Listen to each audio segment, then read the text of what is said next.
Hi everybody, we are here live. I am with Neal Walia, who's running for House of Reps for the Democratic seat against DeGette. Neal, thank you so much for being here today. It's a pleasure. Thank you for having me, and thanks for the platform. Absolutely. Anything we can do to promote. I'm a huge advocate for Neal's campaign. I'm definitely voting for you in June 28th.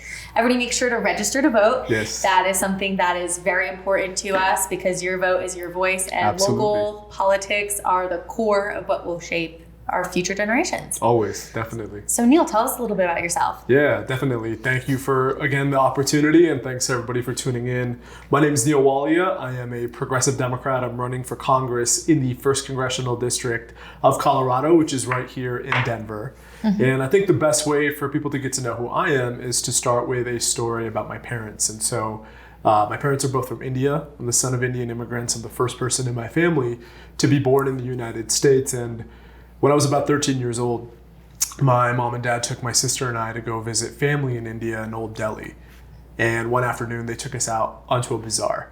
And for those of you who are watching or anyone who's been to India, if you can picture a bazaar, it's dirt roads, it's stores on your left, stores on your right. It's like tens of thousands of people, as far as your eyes can see. And one afternoon, we were making our way through a crowd, and we happened to stumble upon this young boy.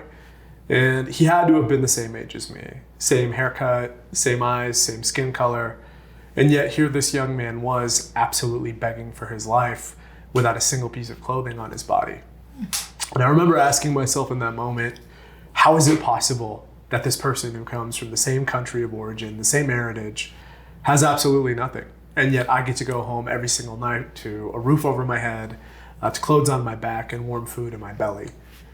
And I've never really stopped thinking about that young man. And the real tragedy of this story is that his story is now happening right here in Denver, Colorado. And that is the reality my parents escaped from to come to this country in pursuit of what was known as the American dream. And like my parents, I've taken all of the steps that I've been told that would allow me to build a better life for me and my loved ones. You know, I'm fortunate enough to have gone to undergrad at CU Boulder, graduate school at CU Denver. I have 2 master's degrees. I taught students for a few years, ended up working for the former governor of Colorado on a team focused on homelessness. And then that took me out to Washington, D.C., where I spent about 5 years of my career working in and out of the halls of Congress on Capitol Hill. And yet, in spite of taking all of these steps, I feel like many people in our district, my life is in a more vulnerable place than it's ever been. And what I mean by that is, you know, my wife and I are being crushed by a lifetime of student debt. We can't afford to buy a home in the city that we love. The cost of childcare actively prevents our ability from starting our own family. And now my parents, my dad's 70, my mom is in her mid-60s. They're both public school teachers here.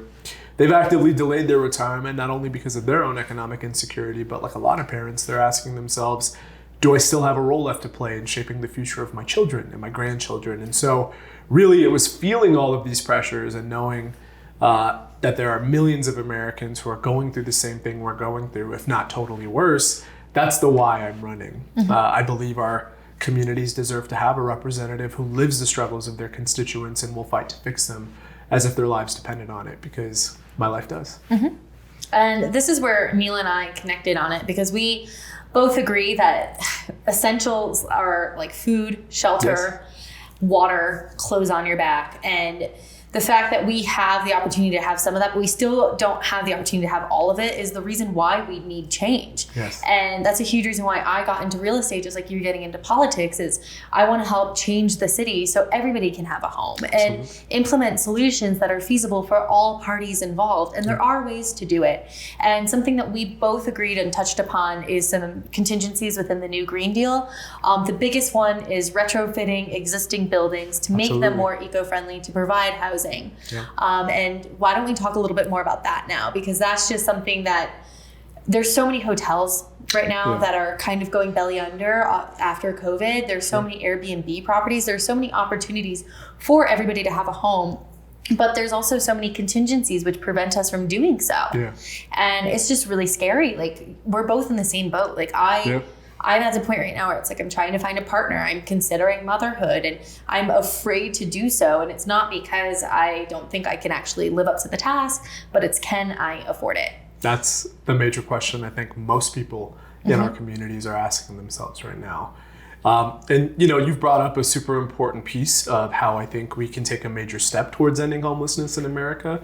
That's through the Green New Deal, but I think maybe it's important for us to kind of frame the problem first, right? What's happening here in Denver. And so, our homeless population doubled in back-to-back years, right? And of course, COVID had a lot to do with that. But, we've had a growing problem in our district for several decades now. In fact, the current U.S. Senator, but back when he was mayor, John Hickenlooper, he created a program called Denver's Road Home in 2005, and that was his way of kind of planting a seed in our city, which says that this will become an issue that we have to engage on, and hopefully at the city level, the state level, we can proactively address this so that it doesn't become a full-blown crisis. And so, we should acknowledge that it's been this way for some time. And look, we have some things in Colorado that make the housing situation pretty volatile. We're the third most competitive market in the country. I don't know if you knew that. I did not know that. One-bedroom apartments in Denver officially outpriced one-bedroom apartments in Brooklyn. That's astonishing. Yeah. And hard to kind of put your head around that when you think about, the fact that it's Brooklyn, New York City. But you know what? Colorado is in a tough spot. We have this very restrictive tax framework. We were talking about this. It's called the Taxpayer Bill of Rights, TABOR. And what that does is it caps state government spending at a level that was decided upon in the 90s. And of course, when you have a population like Colorado that has exploded decade after decade, I think ideally you would want that state budget to evolve with the growing population. Unfortunately, that's not the way that it currently works. And so you have to really rely on the private sector to kind of deal with the public needs that many of us have, especially housing. Although the problem that I think we have in Colorado is a constitutional ban on rent control. So we cannot cap rent. And of course, when you put these things together, you birth a very predatory real estate market that makes the market decide what's affordable and what's not. And you and I both know that over the course of the last few years, so many people from around the country have moved to Colorado to call it home. And we're talking about people coming from New York City, from San Fran, Austin, people with a lot of money. And naturally, with the competition that exists here, the market will continue to go up and up and up. And I think that's where we find ourselves right now. So that's the problem. Predatory market is here, commercially and residentially. And so if we know that the city and the state are in a tough spot when it comes to funding solutions, I think this is where the federal government has to come in and play a leading role on this. And that's why we should be talking about the Green New Deal. Yes. And so for people who are unaware, the Green New Deal consists of many pieces of legislation, right? We have a Green New Deal for transportation, for housing, infrastructure, a number of issue areas. And what this represents are multi-billion-dollar investments into different aspects of our society, including housing. And you touched upon this, right? Not only is it an opportunity to build new housing, affordable and permanent supportive, and there is a supply shortage happening right now, if I'm not mistaken, correct? We're about 100,000 houses under supply in Denver specifically. So I didn't know it was that bad. It's pretty dire. And there are some proposals that are in place right now. I'm not 100% sure if it was finalized with the development tax. To have the development tax go up 8-fold within 4 years for affordable housing, depending on what sector of real estate you're discussing. Which something I think that there's a better solution than that, because in turn, the larger developers are still going to develop. It's not going to impact them, but it's going to impact the smaller and medium-sized developers, like the people who are developing 4-plex to 8-plex units.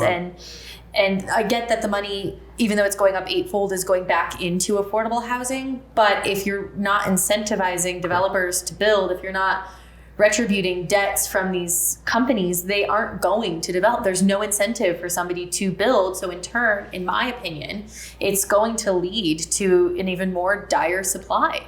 Yeah, I think we're in agreement there. And unfortunately, it'll get worse before it gets better. Yes. And so let's talk about then, how can the federal government help build housing, right? And so the Green New Deal is connected to this, but I think the first thing we have to start with as the federal government, we have to treat the housing crisis and the homeless crisis as a national priority because it's not at this moment in time. And so I think the question is, how do we elevate this to the top of the list, knowing that, again, this isn't a Denver problem, right? We can go to Seattle, Portland, Austin, Chicago, Philly, DC, New York City.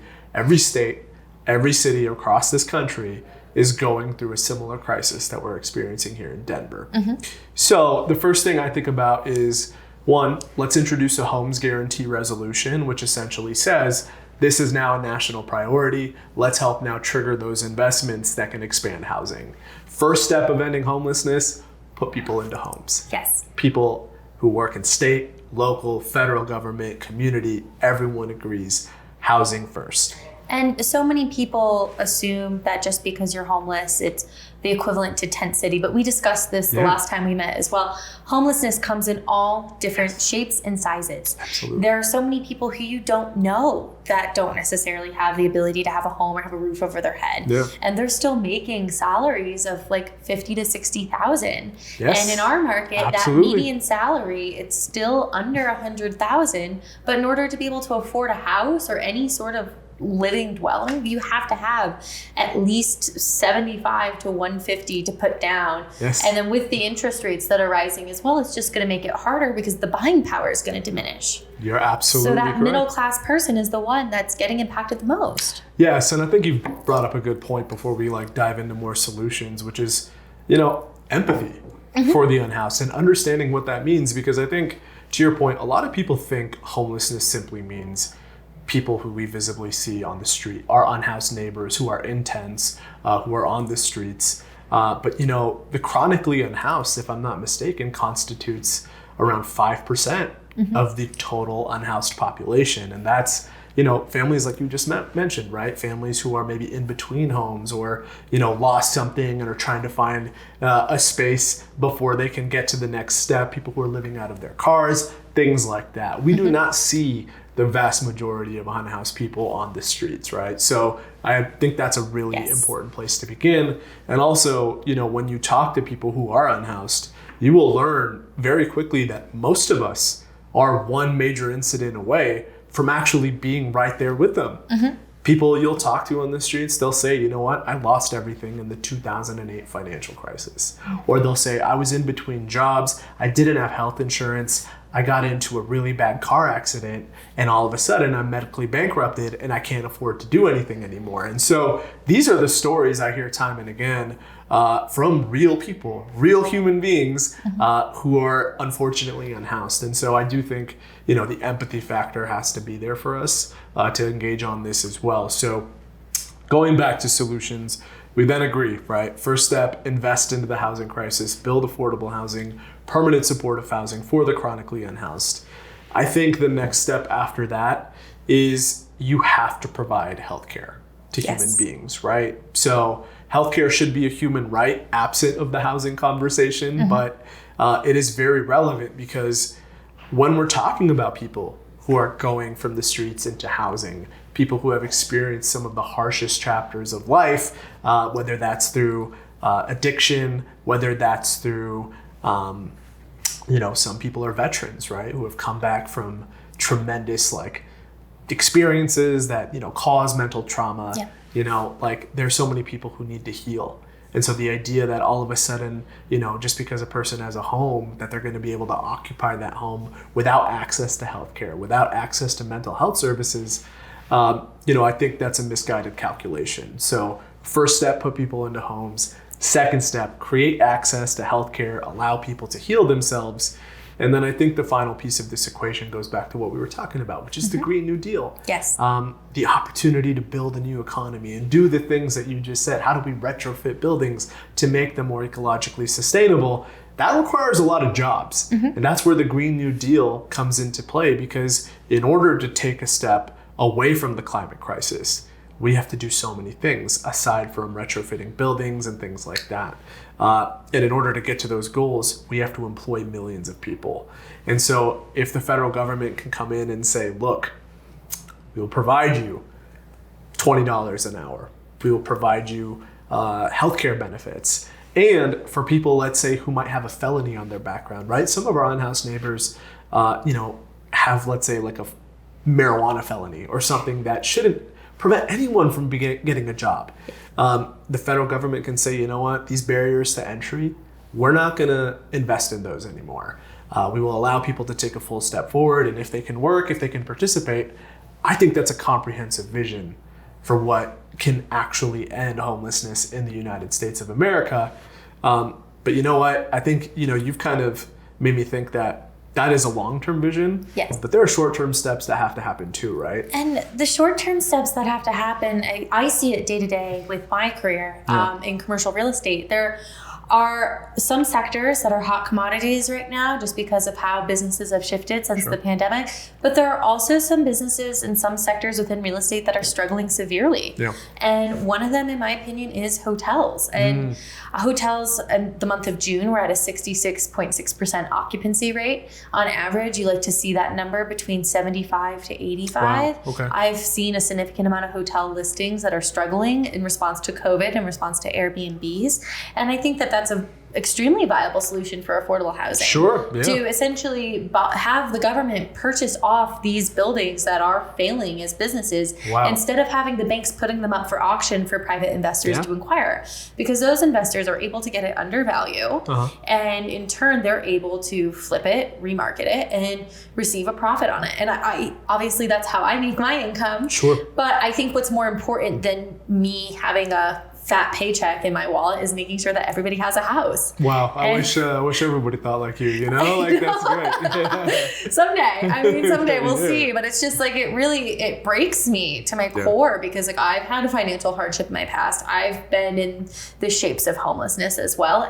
And I'm really grateful that I've had the opportunity and the support from my family, my loved ones, and my new career venture to be able to push myself forward that in turn, all I want to do is give back. And the housing crisis is only one sector of it too. Commercial real estate in turn is, especially for retailers to be in a pop-in area, it's astronomical, the rates that they're paying with the triple net expenses. And I understand that that's what it's needed because it's selective, but you see all of these empty buildings, you see spaces that aren't fully occupied, and it's like, why don't we reinvent these spaces so everybody has access, everybody can develop a business, and everybody can flourish? Versus having the elitist sector almost taking that over. Yep. And I understand that there needs to be a balance within class. It can't all just be everybody having the same amount. I get that.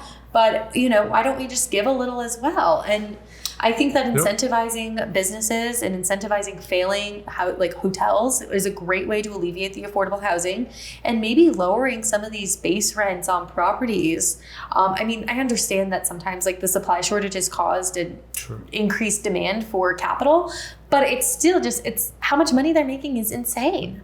Yeah. Especially for landlords that own the buildings outright. And nobody really needs that much money. Well, I think what I'm hearing you say, what's frustrating is that housing, which should be a human market, it's very much an investor's market now, right? Yes. Like real families, working families, we don't have access to homes. And I think what you just said is such an innovative, creative idea, right? How can you repurpose a hotel? And I think you've also touched upon a couple things in the short term that we can do now, that don't require us to necessarily wait, right? Because let's be honest about the vision that I'm setting forth. This is a long-term proactive set of steps that we have to take.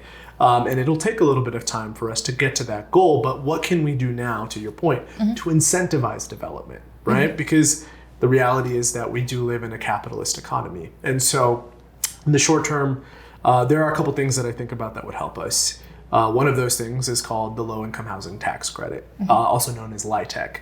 And it basically what it will do is it'll provide, financial relief to people who develop affordable housing, who often tell us that they lose money when they build affordable housing, right? The profit isn't there. And so if you can create an immediate tax relief for these developers, then maybe there can be more growth and more development of things that allow people to be put into units, right? So I think that is something we hear from housing experts time and again: expand LIHTC. Now I have to admit, for me, that is not a comprehensive solution, but that is a now solution that I am hoping to champion as soon as I get to Congress, while working towards a bigger picture. Another thing we hear time and again is the conversation around money that's already been created, right? So for example, when it comes to Medicaid dollars that target, let's say, vulnerable individuals who are unhoused and things like that, you'll hear people in state and local government say, we actually have millions and millions, if not billions of dollars that have been created by future or by previous federal funds, but the way that government is red taped, bureaucratic, it prevents the administration of those dollars from going from federal to state to local, but most importantly, into community, into the family's hands who can actually use that money to take a step forward. So I think every congressperson should be focusing on how that money is administered, right? Because if we're creating the money and it's not reaching the people who need it most, then what are we really doing, right? Like this doesn't change things. And the final thing that, I've heard about that I think is an impacted HUD, the federal agency that is designed to help create housing. It's something called the Faircloth Amendment, which caps, I think, the total number of affordable housing developments that can be created through the federal government. So we don't need caps on that right now. No. In fact, we need to build as many houses and as many homes as we can. Right? And an area that I think is fantastic to build affordable housing is right by that 61st and Tower between DIA and Denver proper and Aurora, because Denver has additional taxes for being in the city compared to Aurora. So that would be something that can be alleviated, but also accessibility as well. Yeah. I come from a place where public transit is rampant. Like, it's easier for me because I moved here from New York. I'm one of those transplants. Yeah, I spent a and number it of was years always in easier. DC. I feel it was that. easier for me to hop on the subway, hop on the bus than drive Love a car. And a lot of people can't necessarily afford car payments, mortgage, everything. yeah. It's a lot. It costs for like $125,000 a year just to live in Denver, just to live. And so why don't we build housing in strategic areas that are mostly vacant, that provide accessibility to public transit and can shoot people right to downtown, help stimulate the RTD as well, and it ultimately just provide relief. And then we won't necessarily see tent city anymore. But even more important than not seeing tent city is we're helping build our city to flourish so everybody has a right to be here. Because Denver is the most beautiful city I've ever lived in. I plan on making this my home for forever, and I just want to help build it however I can. Yeah, I think what you've highlighted is something that's very important, which is just how intersectional housing is with other issues, right? And so to afford housing, like other aspects of your life should also be affordable too, right? Transit, great point. You lived in New York, I lived in DC for about a handful of years, and my wife and I, thankfully, because we were both making, relatively decent incomes, we were able to afford a spot downtown in Chinatown. Rent was $2,200 a month, which was steep, but transit was never an issue, to your point, right? I walked out and there was a bus on my block every 5 minutes, subway literally right below my building. And, thankfully at that time, our employees were covering that too. So housing, amongst like food and some of these other things, that was the heavy expense. Now that I'm in Denver, my rent is about to hit $2,000 a month, which is crazy. Yeah. But we need cars here. And that is tough to finance because my wife and I both have our own car, and that's 2 sets of insurance payments, right? That's two sets of gas payments. Parking in Denver, a nightmare. Yes. And now our cost of living here is more expensive than it was out in DC, right? And so if we are continuing to harm the family economically, to your point, like housing will continue to be something that is more and more out of reach. So yes, let's not only focus on housing, let's focus on transit, let's focus on education, let's focus on healthcare. Like all of these things will create a more stable economy for all of us to participate in, and not just the wealthiest amongst us, Yes. right? Yeah. I think the core of what you're saying too is let's provide accessibility. Yes. And let's all do it together as a community, and let's build and let's grow. And that's why I am a huge advocate for you, Neal. Thank you. I appreciate Yes. that. And Yeah. one thing I'll also say is housing is also, it's a racial justice issue too. Yes, it is. Right? Because that's an important point we should be speaking about. We know that racism just doesn't exist in culture, it exists in systems, right? And right now, think about it like this. Denver's Black population has been displaced for several years now, and now constitutes, I think, less than 5% of the total population. 22% of our unhoused neighbors are Black. So think about just how astonishing that statistic is. And then when you also look at the home ownership gap in other areas like that, you will see just how much housing can not just transform an economy, but also take a major step towards creating a more equitable society for everybody, right? I mean, and I mean, I'm not sure if you've heard this parallel before, but systematic racism has existed. It hasn't changed. And the only way to change it is conceptualizing it as if it's a game of Monopoly. Can you imagine going onto the board, hit and go for the first time, and you realize that 90% of the properties are already owned with hotels on them, and you're just expected to pay rent? We have to provide more for minorities and for women as well, because we're all, we all face discrimination every day, and we have to provide more in order to play catch up. And that's kind of what's essential. It's like we need to be funding more areas and more demographics that are minority based as well in order to offset the extreme class discrepancies because of how our cities have been developed. Well, go ahead. Did you actually know that Denver in the 1800s was mostly Chinese immigrants that were here during the gold rush? I am familiar with the history of this city. And unfortunately some racial riots ensured that history wasn't sustained. And that was a good point to make. And, even when you're just talking about, how much women are currently impacted under the current economy, right? Like another topic we haven't talked about, but that does relate to affordability. It's student debt. And the number one demographic of individuals who hold our debt, it's women, right? And these things are all so relevant in terms of how we take a major step forward just as a collective. And so, I think those are really important points. And something I appreciate about you is that you think with vision, right? You think with your ideals, right? And I think you believe, right? And what's been really frustrating for me to experience just growing up and also having run now for office and seeing how people in our federal government especially think, everybody is so reactive, right? We always wait. We wait for problems to become full-blown crises, and then we try to engage on it. But then by that point, it's way too late.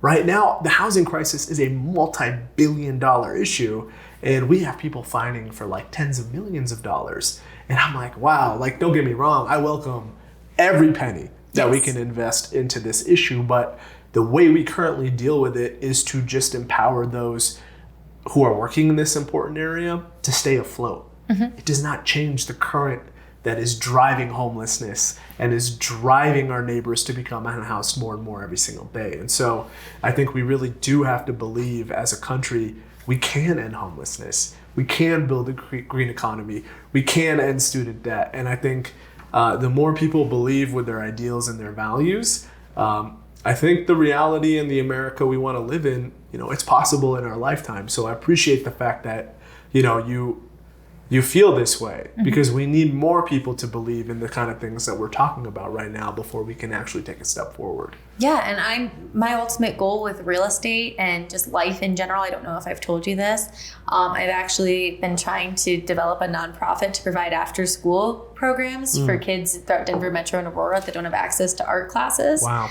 And I'm trying to just get my voice out there through real estate to learn about business development and then in turn reinvest that back into the community as well. And it's just really nice to see a representative that has similar morals and similar ideas on how to shape the city like me. So I'll say that it's good to see people and people with influence and who are working in industries actually think about helping community over just maximizing profit for yourself, right? And I think that I'm encouraged because more and more people, I think, are thinking like us now, and that, our generation can be the one that changes the game for all of us. And so I'll just say, once I'm elected and once you take a step, let's just help each other. Absolutely. Continuing doing what we're doing, right? Because it's not just a government problem either, right? I hope people understand, don't ever put your faith into politics 100%, right? I know ironically I'm running for a political position, but that's the truth, right? And we know that as a country right now. right? We know our politicians won't save us. In fact, we have a gun violence crisis on our hands. And, unfortunately, nothing has been done or will continue to be done to address this. So the point I'm trying to make is, yes, let's elect good people, but more importantly, let's empower people like you who can make a real impact every single day instead of just waiting for people in government to save us, because it has to be all of us working together and not just one or the other, right? Yes, all of us working together and ultimately bringing a beautiful city to a better place. Yes. And let's say that affordable housing can be beautiful. Affordable housing can absolutely be beautiful. Yes. I think there is this misconception that affordable housing will often look like a project, or people automatically associate it with Section 8 or something that, isn't reflective of what affordable housing looks like in cities like Westminster or other parts of our state. Like, you can go into affordable housing neighborhoods that are mixed in with non-affordable housing units. You wouldn't be able to tell a difference until someone told you. And I think that is that's an important piece that people should remember, right? Like, healthy, beautiful, thriving cities are possible even if you want to build more equitable options for people. And in turn, building those more equitable options for people can lead for people to succeed, to bring a breath of fresh air into Denver. You got it. Yeah. Well, Neal, thank you very much for taking the time talking about this. Do not forget to vote. If you're not registered to vote, please contact Vote 411. Neal, do you have anything else to say before we wrap up this live stream? I'll just say that we have a very interesting moment on our hands in the 1st Congressional District. A person of color has never represented our communities in the history of this district. And in electing me, but also us who have put this campaign together, we're also sending the only fully people-funded candidate to federal Congress, right? I will be the only person who has never accepted a corporate PAC dollar that will be in our federal representation. And so I think in this moment, what I want people to think about is, who are we? Who do we want to be? And what fight are we willing to have in this conversation? And so, yes, please check us out. Visit nealwaliaforcongress.com. That's NEALWALIA for Congress.com, and make an informed choice. And the good news about Denver is that if you're an unaffiliated voter, an independent voter, or a Democrat, you can participate in this year's primary. And so to all the unaffiliateds and independents out there, believe me, I understand how frustrating it is to support a party. I know I'm running as a Democrat, but I can assure you my voice is for the people. And if that means being critical of our own party, I am looking to be that advocate. And so let's invest into change. Let's vote for change. Please vote for Neal Walia on June 28th. Yes. Thank you, Neal. This was fantastic. Yeah, I loved it. Thank you. All right. Thank you. Bye, guys. See ya.